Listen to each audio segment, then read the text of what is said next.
Leçon 7. Ce que signifie croire avec le cœur. Deuxième partie.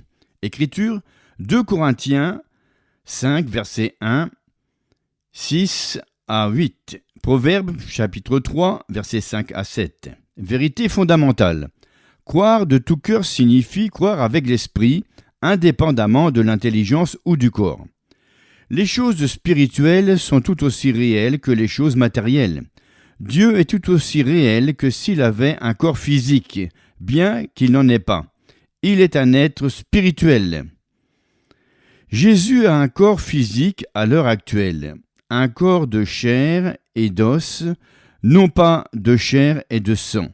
Après sa résurrection, il est apparu à ses disciples qui ont pensé qu'il s'agissait d'un esprit ou d'un fantôme. Jésus a dit « Touchez-moi ».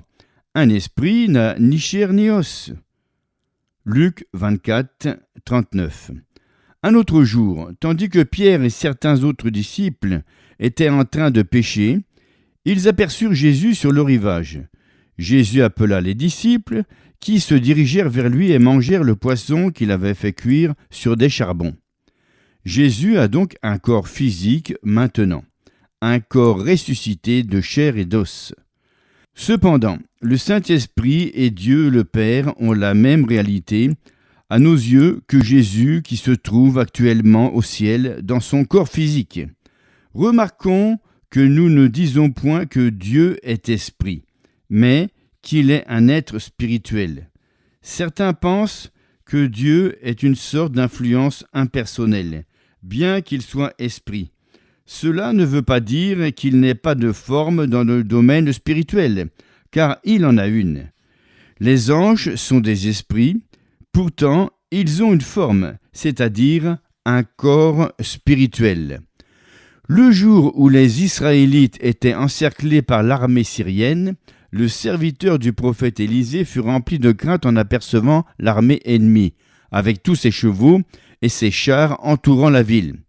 Élisée lui répondit simplement « Ne crains point, car ceux qui sont avec nous sont en plus grand nombre que ceux qui sont avec eux. » Élisée pria et dit « Éternel, ouvre ses yeux pour qu'il voie. » Et l'Éternel ouvrit les yeux du serviteur, qui vit la montagne pleine de chevaux et de chars de feu autour d'Élisée. 2 Rois chapitre 6, versets 16-17. Parfois, quand Dieu le veut, les anges revêtent une forme qui les rend visibles dans le monde naturel. En Exode 33, nous lisons que Dieu a parlé à Moïse face à face. Verset 11. Bien que Moïse n'ait pu voir la face de Dieu cachée par une nuée, « Tu ne pourras pas voir ma face, car l'homme ne peut me voir et vivre. » Verset 20. Ensuite, Dieu dit à Moïse, « Quand ma gloire passera, je te mettrai dans un creux du rocher, et je te couvrirai de ma main jusqu'à ce que j'aie passé. Et lorsque je retournerai ma main, tu me verras par derrière, mais ma face ne pourra pas être vue. » Versets 22-23. Même si Dieu est esprit, nous savons qu'il a un visage et des mains, une forme. Il n'est pas moins réel en tant qu'esprit qu'il ne le serait dans un corps physique. Les choses spirituelles sont tout aussi réelles que les choses matérielles. 2 Corinthiens 5, versets 1, 6 à 8. Nous savons en effet que si cette tente où nous habitons sur la terre est détruite, nous avons dans le ciel un édifice qui est l'ouvrage de Dieu, une demeure éternelle qui n'a pas été faite de main d'homme. Nous sommes donc toujours pleins de confiance, et nous savons qu'en demeurant dans ce corps, nous demeurons loin du Seigneur, car nous marchons par la foi et non par la vue. Nous sommes pleins de confiance, et nous aimons mieux quitter ce corps et demeurer auprès du Seigneur. Quand notre corps sera enseveli, nous garderons auprès de Dieu la demeure qui n'est pas faite de main d'homme, et nous vivrons éternellement au ciel. Qui quittera ce corps terrestre ? Le véritable nous, l'homme intérieur, quittera ce corps. 1 Pierre 3, verset 4, appelle notre esprit, la parure intérieure est cachée dans le cœur. Le mot « cœur » est utilisé une fois encore. L'homme intérieur, notre esprit, est appelé l'homme caché. C'est l'homme du cœur, de l'esprit. Il est caché à l'homme physique ou naturel. Romains 7, verset 22, appelle l'esprit l'homme intérieur. Car je prends plaisir à la loi de Dieu selon l'homme intérieur. Ainsi, l'homme intérieur et l'homme caché sont des termes utilisés par Dieu pour définir l'esprit humain. L'homme véritable est un être spirituel. Il a un corps et une âme. Il entre en contact avec le domaine spirituel par son esprit. Il touche le plan intellectuel par le biais de son âme et le domaine physique par son corps. Nous ne pouvons entrer en relation avec Dieu par l'intermédiaire de notre intelligence, ni par le moyen de notre propre corps. Dieu ne nous est accessible que par notre esprit. La parole de Dieu, clé de la foi du cœur. Quand nous entendons prêcher la parole de Dieu, nous écoutons avec notre intelligence naturelle. Avant que nous devenions chrétiens, le Saint-Esprit, par la parole, parlait à notre cœur ou à notre esprit. 1 Corinthiens 2, 14 dit « Mais l'homme naturel ne reçoit pas les choses de l'Esprit de Dieu. » Une autre traduction affirme « L'homme naturel ou l'intelligence humaine ne comprend pas les choses de l'Esprit de Dieu, car elles sont une folie pour lui. Il ne peut pas non plus les connaître, car elles sont discernées spirituellement. » Nous ne comprenons pas la Bible avec notre intelligence. Elle ne peut être comprise que spirituellement. Nous en saisissons le sens par notre esprit ou par notre cœur. C'est pour cette raison que nous relisons certains passages des dizaines de fois sans jamais saisir leur véritable signification. Puis, un jour, nous voyons subitement ce que Dieu nous montre dans sa parole. C'est à ce moment-là que nous en saisissons le sens dans notre cœur. Nous devons recevoir la révélation dans notre cœur. C'est pourquoi il nous faut compter sur l'Esprit de Dieu pour qu'il nous dévoile la parole. Par voie de conséquence, la foi du cœur signifie croire avec l'esprit. Comment notre esprit acquiert-il la foi que notre intellect ne peut obtenir? Par la parole. En disant « L'homme ne vivra pas de pain seulement, mais de toute parole qui sort de la bouche de Dieu. » Matthieu 4, verset 4. Jésus parlait d'une nourriture spirituelle.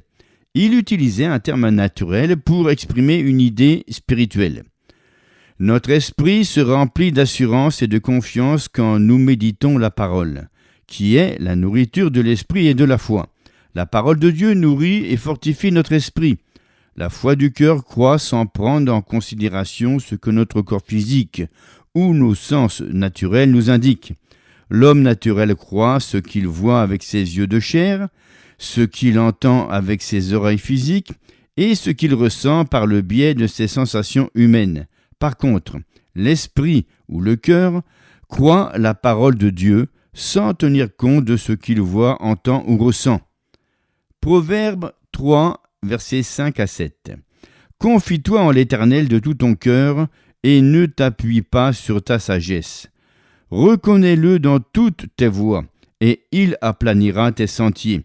Ne sois point sage à tes propres yeux, crains l'Éternel et détourne-toi du mal. La plupart des gens mettent en pratique le verset 5, mais à l'envers. Ils se fient à leur entendement et ne s'appuient pas sur leur cœur. Jacques 1, 19 déclare « Que tout homme soit prompt à écouter, lent à parler, lent à se mettre en colère. » Voici un autre verset que nous avons tendance à inverser. Nous sommes prompts à parler, prompts à nous mettre en colère, mais lents à écouter. Le verset 7 de Proverbe 3 dit « Ne sois point sage à tes propres yeux ». En d'autres termes, ne sois pas sage grâce à une connaissance humaine qui t'entraînerait à agir indépendamment de la parole de Dieu. Nous trouvons l'équivalent de cette écriture dans le Nouveau Testament. Car les armes de notre combat ne sont pas charnelles, mais elles sont puissantes, par la vertu de Dieu, pour renverser des forteresses. Nous renversons les raisonnements et toute hauteur qui s'élève contre la connaissance de Dieu, et nous amenons toute pensée captive à l'obéissance de Christ. 2 Corinthiens 10, versets 4 et 5. La paix, une conséquence de la foi du cœur. Si nous voulons marcher par la foi, la parole de Dieu doit primer dans notre vie. À mesure que nous nous fions à Dieu de tout notre cœur, le calme et la paix s'installent dans notre esprit. Pour nous qui avons cru, nous entrons dans le repos. Hébreux 4, verset 3. Et la paix de Dieu qui surpasse toute intelligence gardera vos cœurs et vos pensées en Jésus-Christ. Philippiens 4, 7. À celui qui est ferme dans ses sentiments, tu assures la paix parce qu'il se confie en toi. Ésaïe 26, verset 3. Lorsque la parole de Dieu dit « Mon Dieu pourvoira à tous vos besoins selon sa richesse avec gloire en Jésus-Christ » Philippiens 4, 19, nous savons dans notre esprit que Dieu pourvoira à tous nos besoins. Nous ne nous inquiétons pas, nous n'avons pas d'appréhension. Si nous nous inquiétons, nous ne croyons pas. Notre cœur prend courage quand nous lisons la parole.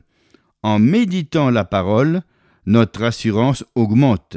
Cette assurance dans notre esprit ne dépend pas de notre raisonnement humain, ni de nos connaissances naturelles.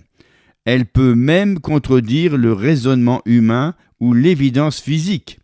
La foi du cœur signifie croire sans tenir compte du corps. Le docteur Lilian Yeomans a déclaré « L'Éternel se réjouit lorsque ses enfants enjambent le néant douloureux sans autre appui sous leurs pieds que la parole de Dieu. » La raison pour laquelle tant de gens sont vaincus, c'est parce qu'ils acceptent la défaite. Toutefois, la parole de Dieu affirme « Vous, petits enfants, vous êtes de Dieu, et vous les avez vaincus, parce que celui qui est en vous est plus grand que celui qui est dans le monde. » 1 Jean 4, verset 4. Le Saint-Esprit se lève en nous et nous savons que nous ne pouvons pas être vaincus. Nous le savons parce que nous croyons. Texte à apprendre par cœur. Confie-toi en l'Éternel de tout ton cœur et ne t'appuie pas sur ta sagesse. Proverbe 3, verset 5. Pensez à vous abonner et à partager avec votre entourage le chapitre de ce livre sur la foi.